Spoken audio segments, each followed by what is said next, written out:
কৃষ্ণ। তো আজকে আমরা জানবো যে আমরা প্রভু বা মাতাজি বলে কেন সম্বোধন করি। তো প্রভু মাতাজি হচ্ছে সম্মান সূচক একটি সম্বন্ধ।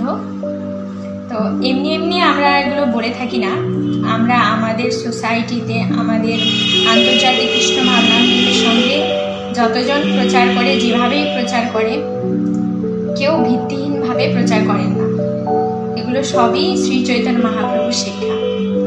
তো শ্রী চৈতন্য মহাপ্রভুর শ্রী চৈতন্য চরিতামৃতেই আপনারা পাবেন, যেখানে শ্রী চৈতন্য মহাপ্রভু অন্যদেরকে প্রভু বলে সম্বোধন করছেন। তারপরে শ্রীমদ্ ভাগবতমে শুকদেব গোস্বামী পরীক্ষিত মহারাজ শুকদেব গোস্বামীকে প্রভু বলে সম্বোধন করছেন। শ্রীমদ্ ভাগবতমের প্রথম স্কন্ধে আপনারা পেয়ে যাবেন।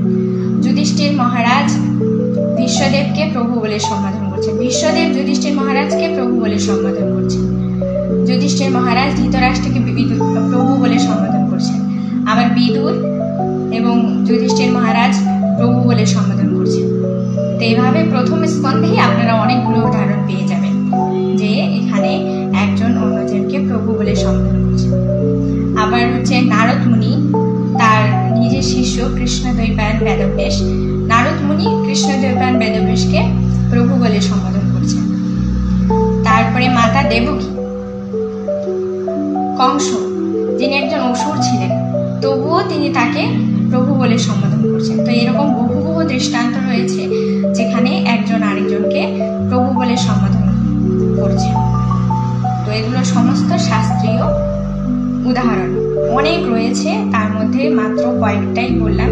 আর মাতাজিদেরকে মাতাজি বলে সম্বোধন করা, চাণক্য পণ্ডিত আপনারা নাম শুনে থাকবেন বা শুনেছেন, তার মত অনুযায়ী নিজের স্ত্রী ব্যতীত বাদ বাকি সবাইকে মাতাজি বলে সম্বোধন করতে হবে।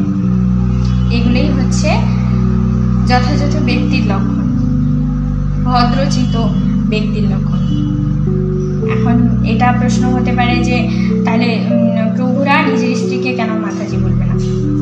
মাতাজিকে নিজের স্ত্রীকে মাতাজি বলবে না, এটা তো সাধারণ একটা ব্যাপার। ওটা আপনারা নিজেদের বুদ্ধি দিয়ে বিচার করতে পারবেন যে কেন নিজের বউকে মাতাজি বলবে না। তো শুধুমাত্র নিজের স্ত্রী ব্যতীত বাদ বাকি সবাইকে মাতাজি, মা দৃষ্টিতে দেখতে হবে। তো এগুলো হচ্ছে সাধারণ বিষয়, সাধারণ শিক্ষা, যেটা আমাদের পারিবারিকভাবেই প্রাপ্ত, পারিবারিকভাবেই আমাদের শেখা দরকার। আর আরেকটি সুন্দর বিষয় হচ্ছে যে পরমেশ্বর ভগবান শ্রীকৃষ্ণের ক্ষীরোদকশায়ী বিষ্ণু, তিনি সমস্ত জীবের মধ্যে পরমাত্মারূপে বিরাজিত।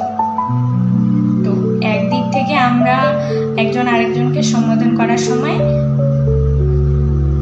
প্রভু বলতে পরমাত্মাকেই বোঝাচ্ছি। আশা করি আর কোনো সন্দেহ থাকবে না।